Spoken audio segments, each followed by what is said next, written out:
गौसे पाक चूंकि रसूलुल्लाह सल्लल्लाहु अलैहि वसल्लम के रूहानी जानशीन भी हैं और हज़रत शेख अब्दुल कादिर जीलानी हज़रत इमाम हसन मुश्तबा के निस्बत से रसूल पाक की औलाद भी हैं। हज़रत गौसे पाक वालिदा की तरफ से हुसैनी सैयद हैं, इमाम हुसैन की औलाद से हैं, और वालिद की तरफ से इमाम हसन की औलाद हैं। तो गौस पाक तक रूहानी फैज़ भी पहुंचा है और नसबी फैज़ भी पहुंचा है। हुजूर का जानशीन होता है, जो रसूलुल्लाह का जानशीन होता है, उसका काम भी ये होता है कि जो समाज के मसाइल होते हैं, चाहे वो रूहानी मसाइल हों या जिस्मानी मसाइल हों, जैसे भी मसाइल हों, उन समस्याओं का समाधान करता है। आसान लफ्ज़ों में समझिए कि हज़रत गौसे पाक रदियल्लाहु ताला अन्हु अपनी खानकाह में उसी तरह से दरबार लगाते थे जिस तरह से आज नेताओं के यहाँ जनता दरबार लगाया जाता है। आपको बात समझ में आई? जनता दरबार लगाने वाले लोग तो अपना सियासी फायदा उठाने वाले होते हैं। जनता दरबार इसलिए लगाया जाता है ताकि ज्यादा से ज्यादा लोगों के दिलों में अपनी जगह बनाई जा सके और इलेक्शन के दिनों में मजबूत कामयाबी हासिल की जा सके।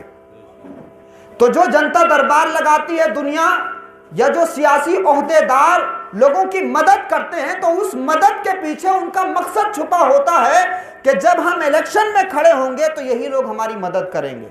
लेकिन हज़रत गौसे पाक जब जनता दरबार लगाते थे और लोगों की समस्याओं का समाधान करते थे और आने वाले की ज़रूरत को पूरा करते थे, तो इसलिए नहीं कि उनको इलेक्शन में खड़ा होना था, बल्कि हज़रत गौसे पाक अपने यहाँ मजलिस का एहतमाम करते, महफिल का एहतमाम करते, ज़रूरतों को पूरा करने का काम करते थे। इसलिए नहीं कि उनको इलेक्शन में खड़ा होना है, बल्कि इसलिए करते थे ताकि वो अल्लाह और उसके रसूल को राज़ी कर लें। तो हज़रत गौसे पाक दुनियावी कामयाबी हासिल करने के लिए काम नहीं करते थे, अल्लाह और उसके रसूल को राज़ी करने के लिए काम करते थे। तो दुनिया उनको याद करती है जिन्होंने देश आज़ाद कराया, दुनिया उनको याद करती है जो ह्यूमैनिटी की खिदमत करके गए, दुनिया उनको याद करती है जिन्होंने मजलूमियत को जुल्म से आज़ाद कराया, दुनिया उनको फ्रीडम फाइटर कहती है जिन्होंने जालिमों के खिलाफ आवाज़ बुलंद की है। तो अगर दुनिया उन लोगों को फ्रीडम फाइटर और मुजाहिद आज़ादी के नाम से अपने स्कूलों में, कॉलेज में, यूनिवर्सिटी में, अपने घरों में, अपने मुल्क में उनके नाम का सेलिब्रेशन करती है, तो शेख अब्दुल कादिर जीलानी की ज़िंदगी में आप देखोगे कि उनका लम्हा लम्हा ऐसा है कि उनकी ज़िंदगी के हर मिनट को अगर आप पढ़ेंगे तो आपको लगेगा कि ज़िंदगी का हर लम्हा सेलिब्रेट किया जाना चाहिए।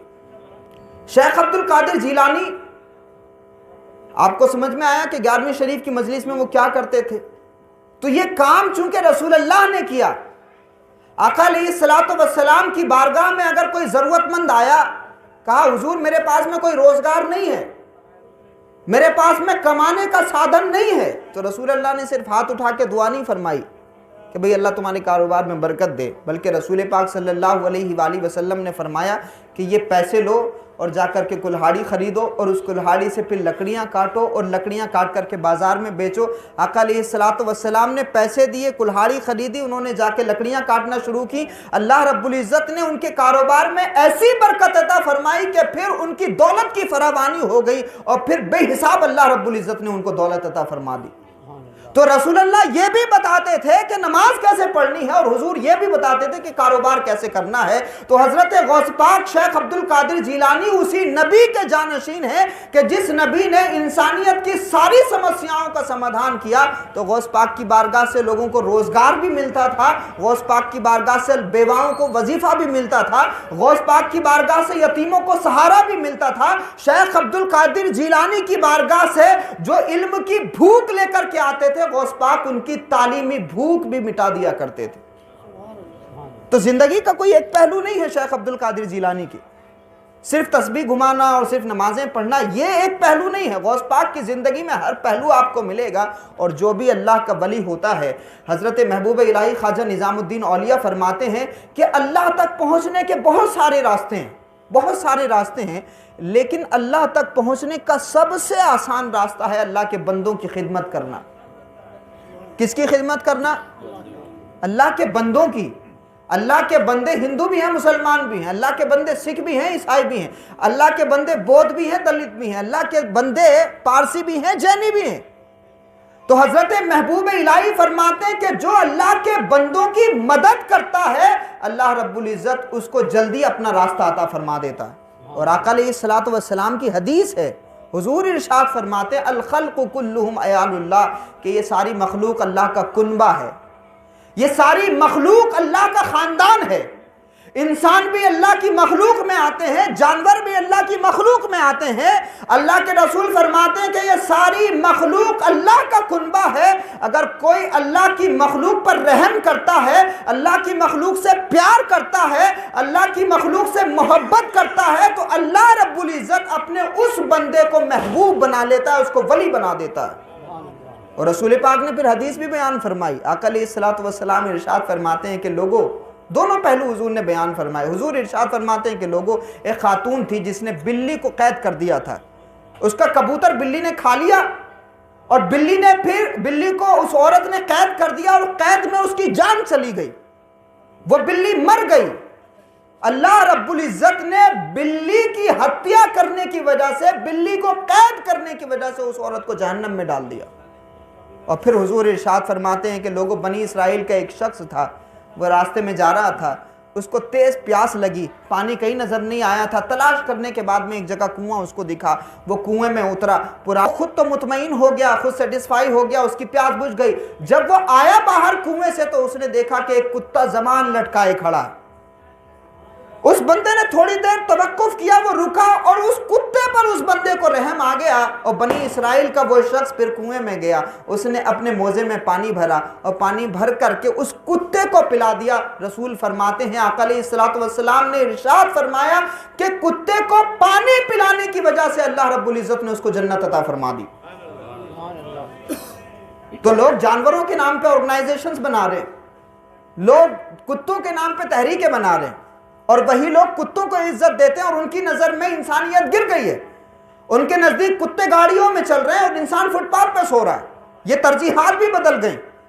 लेकिन जिस दीन में कुत्ते को पानी पिलाने की वजह से अल्लाह रब्बुल इज्जत जन्नत अता फरमा देता है, उस कौम के लोगों का क्या हाल है। हमारे यहाँ तो कुत्ते पर रहम करने की वजह से जन्नत मिल जाती है। आप सोचिए कि हुजूर ने ये बात इरशाद फरमाई। तो कहा गया कि जो अल्लाह की मखलूक पर रहम करे, जो अल्लाह की मखलूक की खिदमत करे, अल्लाह रब्बुल इज्जत उस बंदे को अपना महबूब बना लेता है। तो जो खुदा का वली होता है वो डिस्क्रिमिनेशन नहीं करता, जो खुदा का दोस्त होता है वो भेदभाव नहीं करता, और जो खुदा का दोस्त बनना चाहता है वो भेदभाव ना करे, वो डिस्क्रिमिनेशन ना करे, वो तू और मैं का झगड़ा ना करे। हज़रत गौस पाक हों या शहनशाह बगदाद के अलावा हज़रत ख्वाजा खाजगा हों, गरीब नवाज हों, बाबा फरीद हों, आप देखिए ना कि जब ये सूरज निकलता है तो सूरज कभी पूछता है ये सूरज तो अल्लाह का, अल्लाह ने बनाया। यह सूरज जब ये अपनी रोशनी फैलाता है, जब ये अपनी किरणें बखेरता है, तो खुदा का सूरज कभी भी भेदभाव नहीं करता कि वो गैर मुस्लिम के घर में रोशनी नहीं पहुंचाएगा, मुसलमान के घर में रोशनी जाएगी। इसी तरह से ये जमीन खुदा की है, ये जमीन किसी पर तंग नहीं हुई कि जो सजदा करता है बस उसी को जगह मिलेगी और जो सजदा ना करे उसको जमीन में जगह नहीं मिलेगी। जो अल्लाह को मानता है वो भी इस जमीन पर चल सकता है, जो खुदा को नहीं मानता वो भी इस जमीन पर चल सकता है। अगर समंदरों से पूछो कि समंदर तुम पानी हमें क्यों देते हो जबकि हम सजदा नहीं करते खुदा को, अगर कोई गैर मुस्लिम कहे कि पानी तू हमारी प्यास क्यों बुझाता है जबकि मैं अल्लाह को नहीं मानता, तो वो पानी कहेगा कि दरअसल मुझे किसी इंसान ने नहीं बनाया, अल्लाह ने बनाया है और वो अल्लाह रब्बुल आलमीन है। तो जिस तरह से खुदा का सूरज किसी एक कम्युनिटी के घर में रोशनी नहीं पहुंचाता, सबके घरों को रोशन करता है, जिस तरह से जमीन सबके लिए बिछी हुई है, जिस तरह से खुदा के आसमान का शामियाना सबके लिए है, उसी तरह से जो अल्लाह का महबूब बंदा होता है, जो अल्लाह का वली होता है, उसका फैज भी किसी एक कौम के लिए नहीं होता, वो भी सारी इंसानियत के लिए होता है। इसीलिए अल्लाह रब्बुल इज्जत आपको बगदाद जाने की तौफीक दे। आप कहीं ना जाओ, हजरत चूना शाह की बारगाह में चले जाओ। हजरत चूना शाह रहमतुल्लाह अलैह की दरगाह पर टोपी भी है, टीका भी है, पगड़ी भी है, टाई भी है, बुर्का भी है, साड़ी भी है। क्यों? क्योंकि जो खुदा का दोस्त हो जाता है वो सबका हो जाता है। बंदा व साहिब व मोहताज व गनी एक हुए, उनके दरबार में पहुंचे तो सभी एक हुए, हम हुए, तुम हुए कि मीर हुए, उन्हीं जुल्फों के सब असीर हुए। तो जो खुदा का हो जाता है फिर वो सबका हो जाता है।